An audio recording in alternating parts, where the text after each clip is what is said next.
بسم الله الرحمن الرحيم دل دریا سمندروں ڈوبے کون دلاں دیاں جانے ہو بچے جھیڑے وچے بیڑے وچے جھیڑے وچے ونج مہانے ہو اندر ہے اندر بس دے ہاسے تے وس دے ناسے کڑی جھوک دے آسے پاسے سکو نفس پلیت کے تھا سنزاد پلیت نہ ہاسے پہلے اپنے اندر کو دیکھو گے تو تمہیں سارا جہان اچھا نظر آئے گا جب اوروں کے عیب چننا شروع کرو گے تو تم اپنے آپ کو شیخ عبد القادر جیلانی سے بھی اوپر دیکھنا شروع کر دو اور غفلت کی موت آئے گی خوفناک قسم ہاں قذاق اجل کا لوٹے ہے رات بجا کر نکتارا کیا بدیا بھینسا بیل شتر کیا گونی پلہ سر بھارا کیا گیہوں چاول موٹ مٹر کیا آگ دھواں اور انگارا کیا ہوگا سب ٹھاٹھ پڑا رہ جائے گا جب لاد چلے گا بنجارا هل تحس منهم من احد او تسمع لهم رکزا تو میرے بھائیو اللہ نے کاروبار سے نہیں روکا سود سے روکا حرام سے روکا ہے جھوٹ سے روکا ہے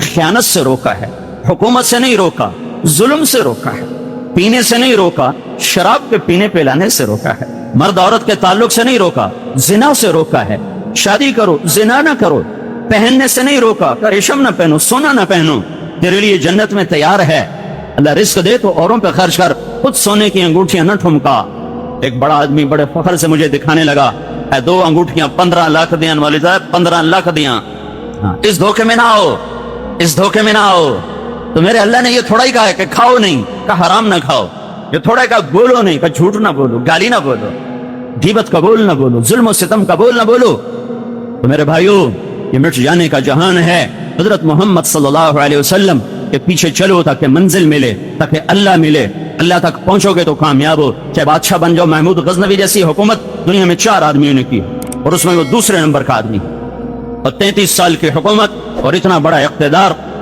اور قبر کی مٹی اس سے ہاتھ نہیں لگا سکتی تو میرے بھائیو اپنے اللہ کے دربار میں جھکو اور توبہ کرو اور اللہ کی طرف رجوع کرو پتہ نہیں کم موت آ جائے اس کو ایک ہی ادا پسند ہے وہ محمد رسول اللہ صلی اللہ علیہ وسلم کی ہستی ہے ایک بدو آیا کہنے لگا محمد نام کوئی کتنا بدتمیزی سے بولتا تھا آپ کے ماتھے پہ بل نہیں آتا تھا وہ کتنا بدتمیز بولتا کبھی نہیں کہتے تھے تو میری بےزتی کی نام کہنا تیری 3 باتیں بڑی عجب ہیں کب کیا کہ تو کہتا ہے ہم اپنا دین چھوڑ کے تیرا دین قبول کریں گے یہ کیسے ہو سکتا ہے ہمارا اپنا دین صحیح ہے اچھا اور کہ تو کہتا ہے یہ ایران روم کی حکومت یہ میرے غلام اس پر قابض ہو جائیں گے ہمیں تمہیں تو روٹی نہیں ملتی کھانے کو تم کہتا ہے سپر پاور میری امت توڑ دے گی اچھا اور کہ تو کہتا ہے مر جائیں گے مٹی ہو جائیں گے پھر زندہ کیے جائیں گے آج تک کوئی پیوداری جو ساڑھے چو آیا آج تک کوئی آئے سارے مر مک گئے ایسا میں مک جاؤں نے آپ نے کہا ہاں اب مسکرائے کہ انشاءاللہ تیری زندگی لمبی ہوگی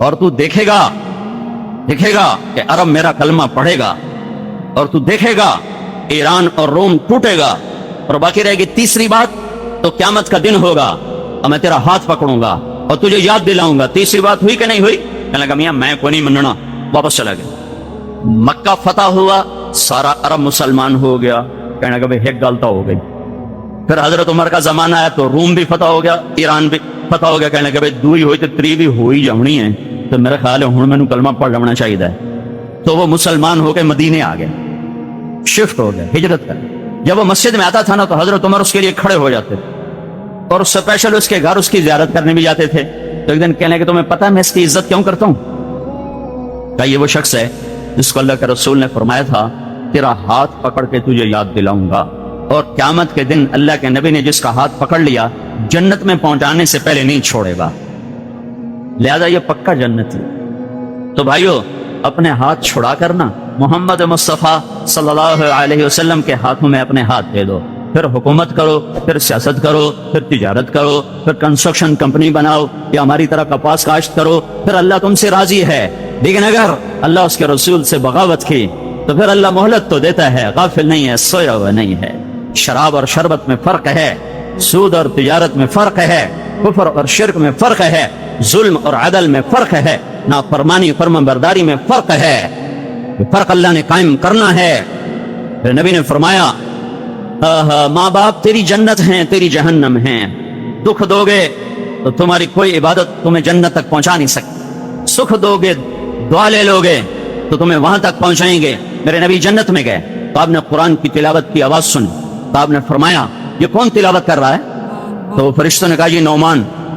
نعمان وہ تو ابھی مرا نہیں، مدینے میں بیٹھا ہوا ہے، تو یہاں تلاوت کیسے؟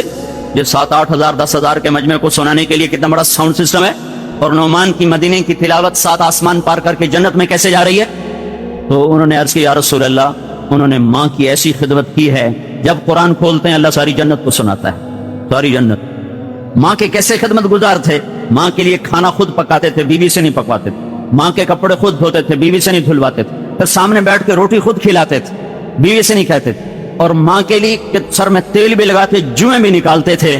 ایسی خدمت کی کہ اللہ نے عرش تک ان کی آواز کو پہنچا دی. ہماری ماؤں کو اولاد ہو کہ نہیں چپ نہ کر بڈھی ہو گئی ہیں، تمہیں پتہ ہی کوئی نہیں. یہ ان کانوں نے سنے ہوئے جملے ہیں، لائے میں کوئی فرضی گل نہیں ہے، یہ سنے ہوئے جملے ہیں ان کانوں سے. میں اسی ماحول کا پیدائشی ہوں. میرے نبی نے کہا اگر میری ماں زندہ ہوتی اور میں عشاء کی نماز کے لیے مصلی پہ ہوتا اور سورۃ فاتحہ شروع کر چکا ہوتا، نفل نہیں، سنت نہیں، واجب نہیں، فرض فرض فرض، میں عشاء کی نماز کے لیے مصلی پہ ہوتا اور سورہ فاتحہ شروع کر چکا ہوتا، اور ادھر سے میرے گھر کا دروازہ کھلتا اور میری ماں کہتی محمد، تو میں نماز توڑ دیتا. میں کہتا جی اماں جان، میں نماز پھر پوری کروں گا. ہاں، امام زین العابدین اپنی ماں کے ساتھ کھانا نہیں کھاتے تھے. عرب میں عیب ہے وکھری پلیٹیں کھانے تو ساڑھے پاس وکھریاں پلیٹاں اچھے کھاتے تھے. تو امام زین العابدین اپنی ماں کے ساتھ کھانا نہیں کھاتے تھے.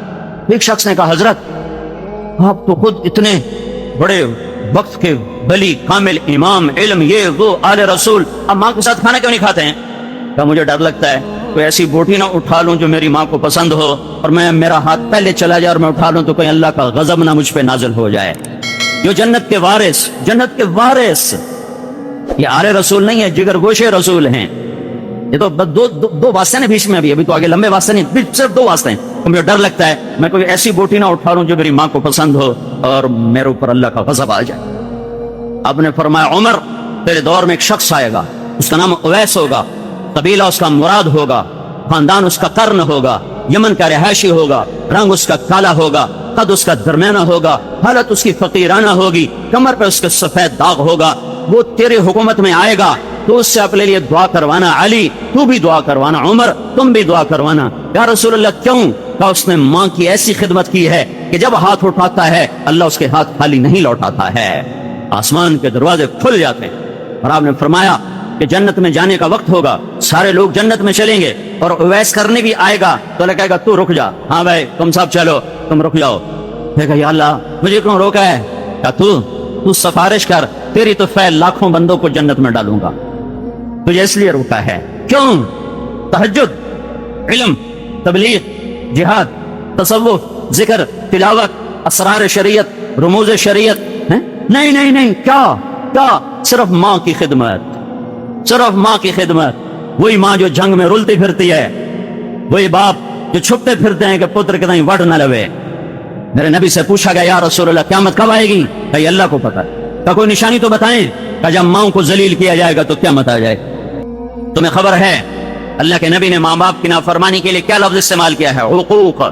نافرمانی نہیں، حقوق. پھر اس کو مراد میں لے جاتے ہیں نافرمانی.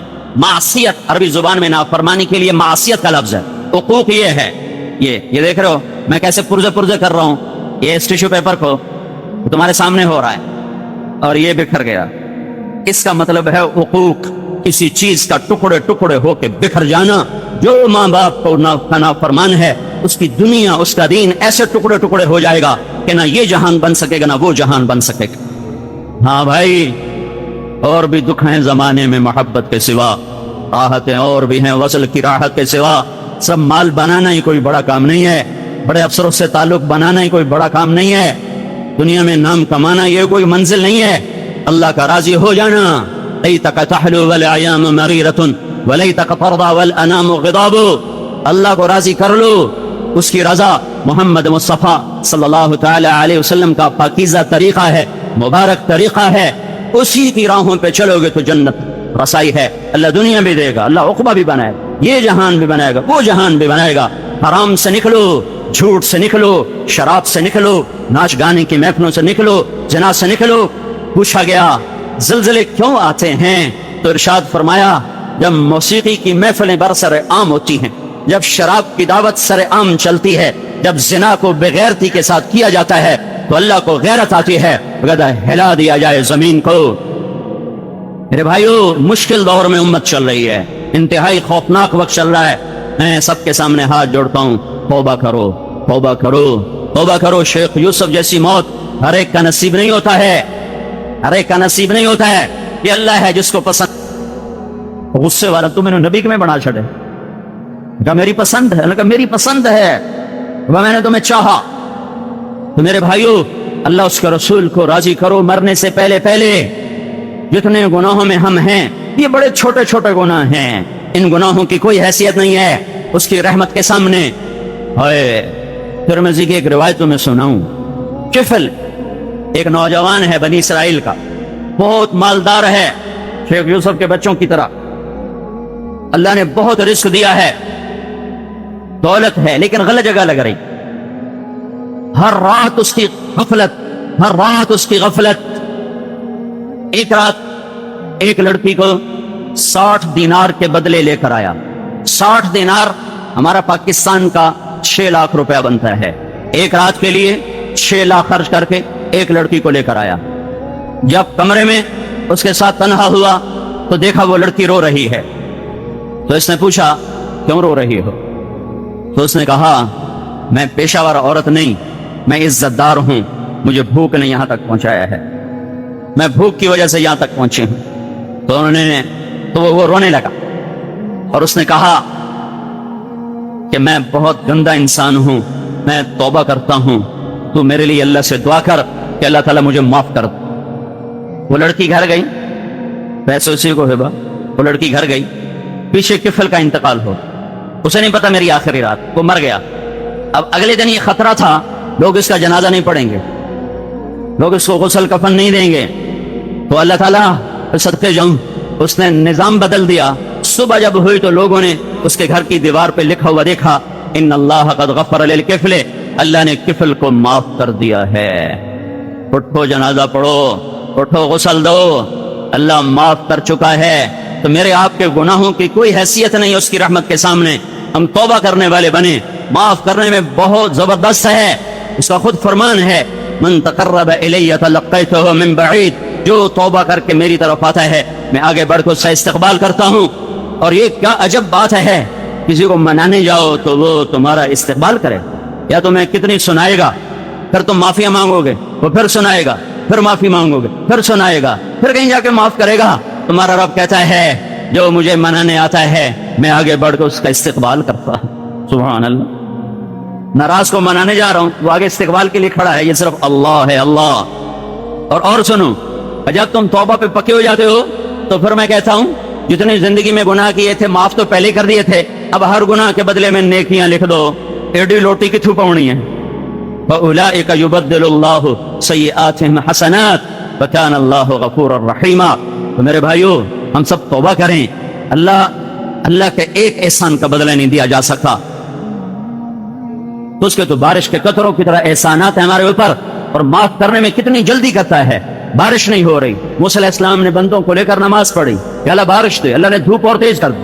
موسیٰ علیہ السلام نے کہا یا اللہ ہم نے دعا مانگی بارش کی، تو نے دھوپ تیز کر دی۔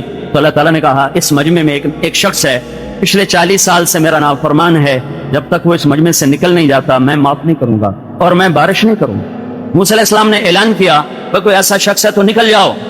اس نے یوں دیکھا پھر یوں دیکھا، کوئی نہیں نکلا، تو کہنے لگا یا اللہ اب اگر میں باہر نکلوں تو ذلیل ہو جاؤں اور کھڑا رہوں تو بارش نہیں ہوتی، مہربانی کر میرے پردے رکھ۔ آج تک لوگ آیا آج بھی کاجل ہے، اگے بھی کجی آئی آج بھی کاجل ہے۔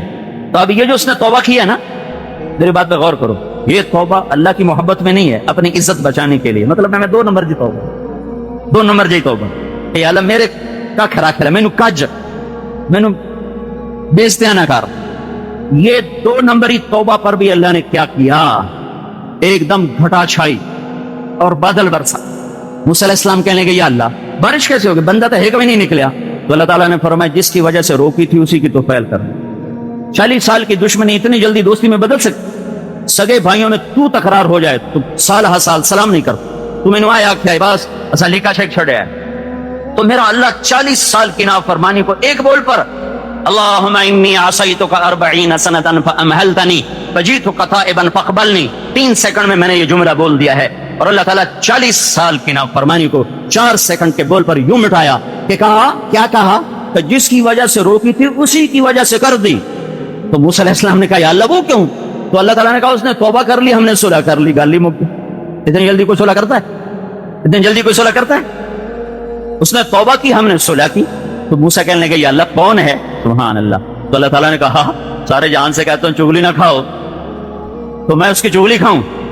اور جب وہ میرا نافرمان تھا تو میں نے کسی کو نہیں بتایا، اب تو میرا یار بن گیا ہے، اب میں کیسے بتاؤں؟ یہ تو پردہ ہی میں نے رکھنا ہے، کج کے رکھنا ہی میری شان ہے. تو بندے جڑے اولے لائی ودے ہوندے دوربین لائی ودے ہوندے فلانا کی کیتی جاندا فلانا کی کیتی جاندا مگر لگے ودے ہوندے جویں ساری جنت لبنی اسے پاسوں ہی.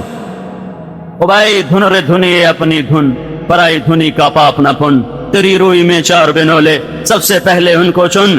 تو میرے بھائیو نماز کا وقت تنگ ہو رہا ہے، نکلنا بھی ہے. میں آپ سب سے درخواست کرتا ہوں توبہ کرو، میرے رب کے دربار میں جھکو.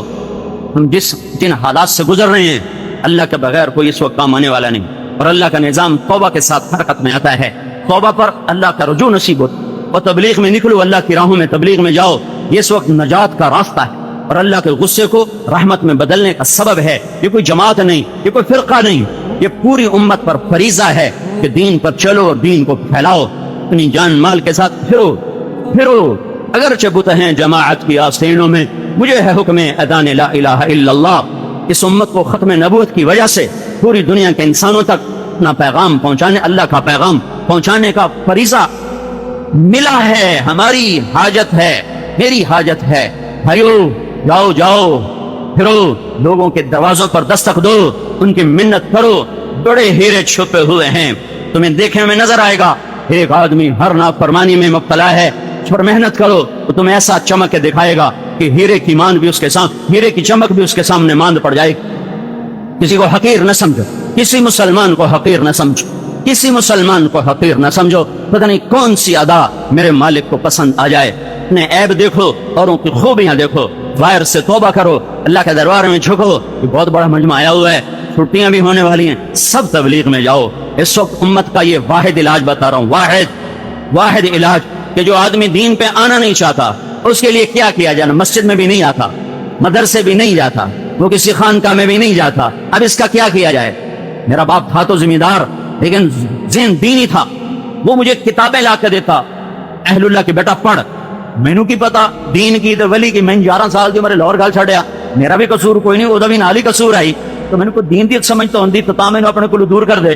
11 سال کا بچہ پیسہ جیب میں ہو اور سر پہ ماں باپ نہ ہو تو وہ داڑے نہ چاہے تو اور کی کرے. تو مجھے تو دین کی سمجھ ہی کوئی نہیں. اب میرا باپ مجھے دیکھتا ہے کہ میں ٹریک سے ہٹتا جا رہا ہوں، وہ کہتا بیٹا یہ کتاب پڑھ. میں ایسے کتاب اٹھا لیتا اور اس کے اندر ناول رکھ لیتا. اب میں نے وکھا کے پڑھی جانا تو ناول ہوں چلو شکر پتر کوئی تو پڑھتا پہ ناول پڑھی جانا. بے طلبوں میں طلب پیدا کرنے کے لیے تبلیغ کے سوا اس وقت کوئی کام نہیں. جاؤ لوگوں کے پیچھے پھرو، تمہارا فریضہ ہے، تمہاری ذمہ داری ہے. پچھلی پہ توبہ کرو، اگلی اللہ سے صلح کرو.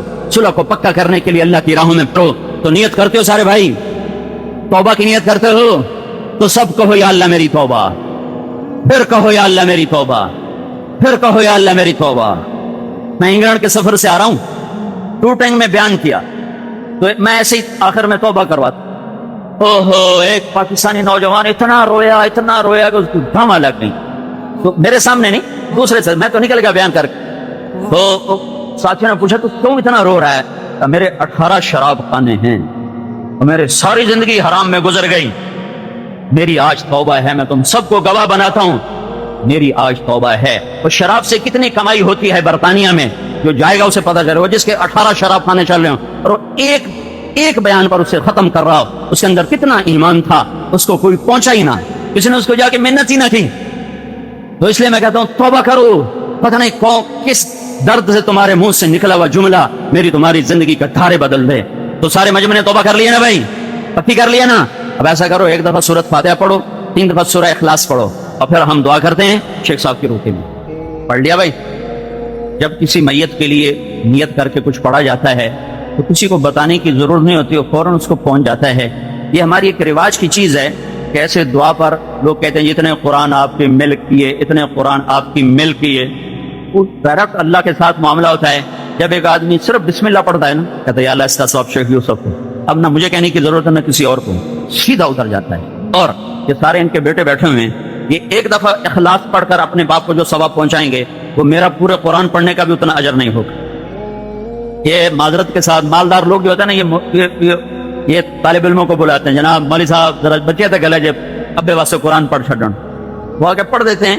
لیکن ان کا پڑھنا اور ہے اور بیٹی کا پڑھنا اور ہے اور بیٹے کا پڑھنا اور ہے. شریعت نے کہا ہے جنازہ بیٹا پڑھائے، اگر وہ کسی اور کو آگے کر دے تو اس کو حق حاصل ہے. بیٹا کیوں پڑھائے؟ کہ بیٹے کا تو باپ مرا ہوا ہے، وہ دعا پڑھے گا نہیں، وہ دعا مانگے گا. مطلب دعا مانگنا اور ہے اور دعا پڑھنا اور ہے. یہ بات مجھے سمجھ میں آئی جب میں نے اپنے باپ کا جنازہ پڑھایا 1988 میں.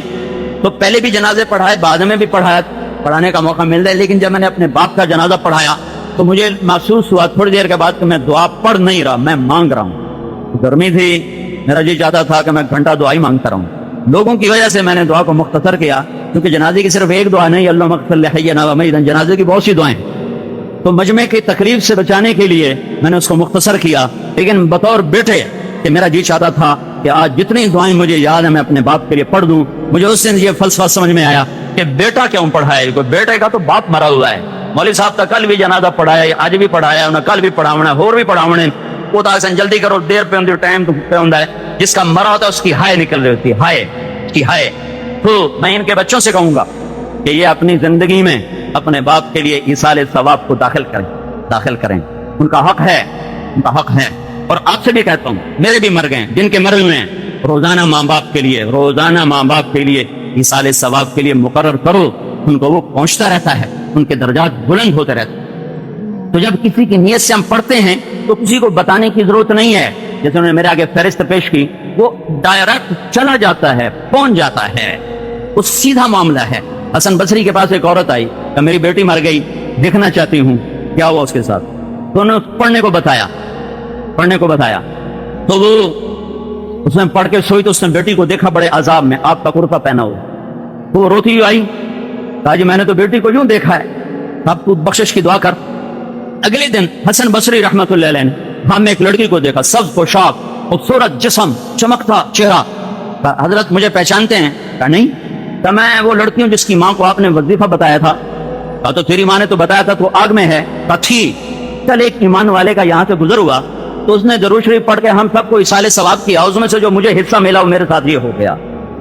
جو حصہ مجھے ملا اس نے درود شریف پڑھ کے ہمیں ایصال ثواب کیا. جتنا میرے حصے میں آیا اللہ نے عذاب بھی ہٹا دیا اور یہ بھی دے دیا.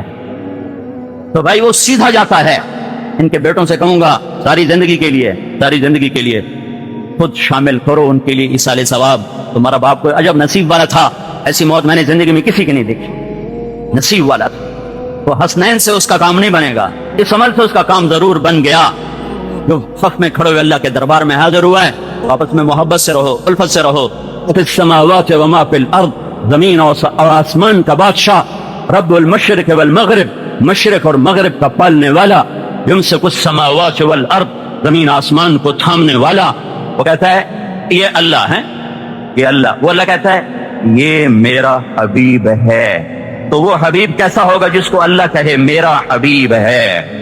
یہ کوئی طارق جمیل کی پسند تو نہیں بیان ہو رہی، یہ کسی دانشور یا سائنسدان کی پسند نہیں. اللہ کہ اے میرے حبیب، میں نے تمہیں حبیب بنایا ہے. حبیب صرف ایک چھوٹے سے سطر میں حبیب، خلیل، کلیم، تینوں کا فرق اللہ بتا دیتا. موسیٰ علیہ السلام نے دعا کی، موسیٰ علیہ السلام نے دعا کی رب اشرح لی صدری، یا اللہ میرا سینہ کھول دے. اللہ نے کھول دی. اللہ نے اپنے نبی کو مانگنے سے پہلے کہا الم نشرح لک صدرک، اے میرے حبیب میں نے تیرا سینہ کھول دیا. ابراہیم علیہ السلام نے دعا کی وجعل لی لسان صدق فی الاخرین، یا اللہ میرا نام اونچا کر دے، میرے بعد میں میرا نام زندہ رہے. اللہ نے کر دیا. درود ابراہیمی نماز میں پڑھا جانے لگا تو میرے نبی کو اللہ نے مانگنے سے پہلے فرمایا ورفعنا لک ذکرک، اے میرے حبیب میں نے تیرا نام بلند کر دیا. صرف قرآن سے بتا رہا ہوں. ابراہیم علیہ السلام کہہ رہے ہیں کہ اللہ اجعلنی من ورثۃ جنت النعیم، مجھے جنت عطا فرما. اللہ اپنے حبیب سے کہہ رہا ہے انا اعطیناک الکوثر، میں نے تجھے جنت کی چابی پکڑا دی ہے، تیرے بغیر کوئی نبی جنت میں جا نہیں سکتا. میرے نبی نے کہا حرام ہے نبیوں پر جنت جب تک میرا قدم نہ پڑ جائے، اور میرے بغیر جنت کھل نہیں سکتی. اور جنت کا مجمع جنت کے دروازے پر پہنچا ہوا ہے، 8 دروازے 8 بند. وہ سارے سوچ رہے ہیں کہ جنت میں کیسے جائیں، دروازے بند ہیں. تو یہ سارا ایمان والا مجمع اگر اللہ چاہتا تو فوراً حضرت محمد صلی اللہ علیہ وسلم کے سامنے پیش کر دیا جاتا، لیکن اللہ نے اپنے حبیب کی شان کو بیان کرنے کے لیے ان کو ادھر بھیجا نہیں. سارا مجمع آدم علیہ السلام، بابا جان، دادا جان، اللہ کے نبی، پہلے انسان، جنت کا دروازہ کھلواؤ. تو بابا آدم فرمائیں گے پترو میں تو تمہیں کٹوامن جوگا بنیا ہوں، بڑھن جوگے آپ ہی بڑھو. هل اخرجکم الا خطیۃ ابیکم، اور میری وجہ سے تو تم نکلے تھے، میں تمہیں اندر کیسے لے جاؤں، کسی اور سے بات کرو. تو پھر وہ جائیں گے ابراہیم علیہ السلام، موسیٰ علیہ السلام، سلیمان، داؤد، یحییٰ، زکریا، یعقوب، یونس، الیاس، یسع، ذوالکفل، لوط، شعیب، ہود، صالح، سارے انبیاء. نہ بھائی، نہ بھائی، نہ بھائی، نہ بھائی. آخر عیسیٰ علیہ السلام کہیں گے میں تمہیں پتہ بتاتا ہوں جدھر سے تمہارا کام بن جائے گا. تو بتاؤ، آپ بتائیں. تو کہیں گے جاؤ محمد رسول اللہ کے پاس، وہاں سے یہ دروازہ کھل سکتا ہے، آج کوئی نہیں کھلوا سکتا. تو یہ سارا جنت کی مجمع اللہ کے نبی کے دربار میں حاضر ہوگا، یا رسول اللہ جنت کا دروازہ کھلوائیں.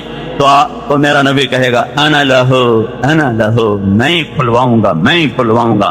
اگر پھر میں سجدے میں سر رکھوں تو میں اللہ کی تعریف کروں. پھر میرا اللہ کہے گا یا محمد یا حبیبی ارفع راسک سل تعط اشفع تشفع. میرا حبیب سر اٹھا، مانگ، ملے گا، شفاعت پر قبول ہو. تو آپ کہیں گے میں عرض کروں گا یا اللہ جنت کا دروازہ کھول. تو اللہ تعالیٰ کہے گا تو افتتاح کر، پھیتا کاٹ، پھیتا. اب پھیتے نہیں کٹ، جو یوسف بھی کٹائیں دو صرف پھیتے بد نہیں کہیں کروں. تو اللہ کہہ رہا ہے تم پھیتا کاٹو، تیری تو فیل کروں گا. تو میرا نبی کہے گا میں تیار. تو ایک سواری جنت سے اڑتی آئے گی، وہ اگر ایسے ہمارے نبی کے آگے اترے گی جیسے جہاز اترتا ہے اور آپ کے سامنے ہے، تو آپ اس کے اوپر تشریف فرما ہوں، وہ کھڑی ہو جائے گی، اس کی رسی ایسے نیچے گر جائے گی. اب یہ رسی کے گرنے کا مطلب ہے کہ کسی بندے کو چوان بڑھنا ہے. یہ رسی اللہ کے نبی نے خود نہیں پکڑنی، ورنہ وہ اوپر ہی رہتی، وہ ایسے گر جائے گی. تو اس کے گرنے کا مطلب ہے ہوں کسی کو چوان بڑھنا ہے، تو کوئی چھوٹا بندہ تو نہیں جائے گا اتنے آ کے کھڑو بنا. لہذا سارا ایمان والوں کا مجمع پنجیاں پہ، سارے پنجوں پر کون دیکھی جا رہے ہیں. بلو ہوں کہیں واسطے اعلان ہوتا ہے، دیکھی جا میرے رب کا اعلان ہوگا بلال حبشی کو باہر لاؤ. سید بھی پیچھے رہ گئے ہیں، تو قریشی بھی پیچھے رہ گئے تھے، عرب بھی پیچھا رہ گئے تھے، عجم بھی پیچھا رہ گئے تھے. او حبشی دا پتر کم ہی کر گیا اپنا، لیکن بلال کو باہر لاؤ. میرے نبی نے فرمایا بلال میری سواری کی لگام کو پکڑ کے میرے ساتھ ساتھ جنت میں چلے گا. میں دروازے پہ آ کے دستک دوں گا تو مجھ سے پوچھا جائے گا کون ہے، تو میں کہوں گا محمد رسول اللہ ہے. وہ کہے گا یا رسول اللہ، اندر سے فرشتہ کہے گا مجھے حکم تھا جب تک آپ نہ آئیں دروازہ نہیں کھولے گا. تو میں آج کھول رہا ہوں، وہ کھولے گا. آپ نے کہا میں سب سے پہلے داخل ہوں گا، اور میرے ساتھ میری امت کے غریب لوگ پہلے داخل ہوں گے، مالدار بعد میں. چاہے جنتی بھی ہیں، چاہے وہ اب تو جنت بن چکے نا، لیکن مالدار لوگوں کا نمبر بعد میں اور غریبوں کا نمبر پہلے ہوگا. جیسے یورپ میں خاندانی نظام بکھر گیا، سن 1792 میں انگلستان میں ایک عورت تھی جس کا نام تھا میری واسٹون کرافٹ. اس نے ایک کتاب لکھی عورتوں کی آزادی، کہ عورتوں کو آزادی دی جائے. عورتوں کو کیوں کمرے میں پابند ہے، یہ باہر آئے، مردوں کے کندھے سے کندھا ملا کر کام کرے، ان کو آزادی دو. اس سے پہلے یورپ میں بھی کوئی تصور نہیں تھا عورت کے بے پردہ رہ کر باہر آنے کا. وہاں کی تہذیب میں بھی حیا شامل تھی، لیکن پیچھے سے شیطان نے کھڑکھڑایا. ادھر انگریز کا راز تھا کہ اس کی مملکت میں سورج نہیں ڈوبتا تھا، تو شیطان کی طاقت کے پیچھے سے حکومت کی طاقت، پیچھے نفس کی طاقت. اب مردوں کو بھی زیادہ شہوت پوری ہونے لگی، عورت کی بھی ہونے لگی، تو بڑھتے بڑھتے وہ چنگار ایسی ہے کہ ان کا سارا نظام ٹوٹ گیا. سن 2000 میں ایک سروے کیا گیا اسی انگلینڈ میں جہاں سن 1792 میں یہ تحریک چلی تھی کہ عورتوں کو آزادی دی جائے. تو عورتوں سے پوچھا گیا کہ تم واپس گھر جانا چاہتی ہو یا کام کرنا چاہتی ہو، یا اسی طرح آزاد رہنا چاہتی ہو. تو 98% عورتوں نے کہا ہم گھر جانا چاہتے ہیں لیکن ہمیں خاوند نہیں ملتے، ماں باپ نہیں ملتے۔ اس آزادی کی قیمت عورت کو یہ دینا پڑی کہ ان کا ماں کا روپ، بیٹی کا روپ، بہن کا روپ ختم ہو گیا، بیوی کا بھی روپ ختم ہو گیا۔ اور ادھر مردوں کے ساتھ کیا ہوا کہ ان کا بھی بیٹے کا روپ ختم، باپ کی شکل ختم، بھائی کی شکل ختم، چاچا کی شکل ختم، دادا تایا کی شکل ختم، خاوند کی شکل ختم۔ جب تک ان کا دل لگا رہے گا یہ ایک دوسرے کی تسکین کا سبب بنتے رہیں گے۔ اگر کبھی ایک کا بھی دل بھر جائے گا تو ایسے اٹھ کر پھینک دیں گے جیسے ٹیشو پیپر کو استعمال کے بعد پھینک دیتے ہیں۔ یہ وہاں کی کربناک زندگی ہے۔ حضرت فاطمہ رضی اللہ عنہ کی رخصتی کا منظر۔ اگر ہم اپنی شادی میں سادگی لے آئیں گے تو شادی آسان ہو جائیں گی، زنا مشکل ہو جائے گا، اور اگر ہم نے اپنے شادی کی شرطیں مشکل کر دیں گے تو شادی مشکل ہو جائیں گی۔ ایسے ہی حضرت فاطمہ رضی اللہ عنہ کا نکاح مسجد میں ہوا۔ 2-4 مہینے کے بعد حضرت علی رضی اللہ عنہ نے عرض کیا یا رسول اللہ رخصتی ہو جائے، تو آپ نے فرمایا ٹھیک ہے کروا دیتے ہیں۔ تو آپ مغرب کی نماز پڑھ کر گھر آئے تو آپ نے فرمایا ام ایمن کو بلاؤ۔ حضرت فاطمہ فرماتی ہے کہ میں گھر میں کام کر رہی تھی، مجھے آواز آئی کہ ام ایمن کو بلاؤ۔ ام ایمن آ گئی تو آپ نے فرمایا فاطمہ کو علی کے گھر میں چھوڑ آؤ، ان سے کہو میں عشاء پڑھ کر آؤں گا، تم میرا انتظار کرنا۔ اب یہ 2 جہان کی سرکار کی بیٹی ہے، ان کی رخصت یوں ہو رہی ہے کہ باپ بھی ساتھ چھوڑنے نہیں گیا اور دولہا لینے بھی نہیں آیا، باپ چھوڑنے نہیں گیا۔ ام ایمن جو باندھی ہے ان کے ساتھ بھیج دیا۔ دونوں عورتیں چل کر آئی، حضرت علی کے دروازے پر دستک دی۔ حضرت علی رضی اللہ عنہ باہر نکلے تو ام ایمن نے کہا بھائی اپنی امانت سنبھال لو، اور اللہ کے نبی کا فرمان ہے کہ میں عشاء کے بعد آؤں گا۔ اتنی سادگی میں رخصتی ہو گئی۔ ہمارے امیر تھے بھائی بشیر رحمۃ اللہ علیہ، انہوں نے بیٹی کا نکاح کیا تھا، رخصتی باقی تھی، تو سارے رشتہ دار تو ایک ذہن نہیں ہوتے، تو انہوں نے کہا بھائی آپ لوگ 2-4 افراد آ جاؤ، لڑکی لے جاؤ۔ تو انہوں نے کہا کہ نہیں بھائی ہم تو دیہاتی لوگ ہیں، ہم بارات لائیں گے۔ اب بات کو سمجھنا بھی مشکل تھا۔ انہوں نے کہا ٹھیک ہے بہت اچھا۔ تو شادی والا دن جو تھا اس سے 1 دن پہلے اپنے بیٹوں کو اور بیوی کو لیا اور سیدھے وہاب نگر پہنچے اور کہا لو بھائی ہم اپنی امانت خود چھوڑنے آ گئے۔ یہ کام انہوں نے اس وقت کیا ہے جب پورے ہندوستان کے ٹیلی فون کے ڈائریکٹر جنرل تھے، دنیاوی عہدہ اتنا بڑا تھا، اور کام ایسا کیا کہ آج چپراسی بھی وہ کام نہیں کرے گا۔ تو بھائی سادگی کو اپناؤ۔ دوسری بات یہ ہے زندگی جو خوشگوار گزرتی ہے وہ اچھے اخلاق سے گزرتی ہے۔ یہ سونا، یہ چاندی، مہر، ان سے گھر آباد نہیں ہوتے۔ میاں بیوی کے اچھے اخلاق ہو، ایک دوسرے کی سہ سکے تو وہ گھر آباد ہو سکتا ہے۔ اور ان میں لڑکے والوں کا یہ فرض زیادہ ہے کہ ماں باپ اپنی لڑکی کو پالتے ہیں، اپنے ہاتھوں سے اٹھا کر ڈولی میں بٹھا کر پرائے گھر بھیج دیتے ہیں۔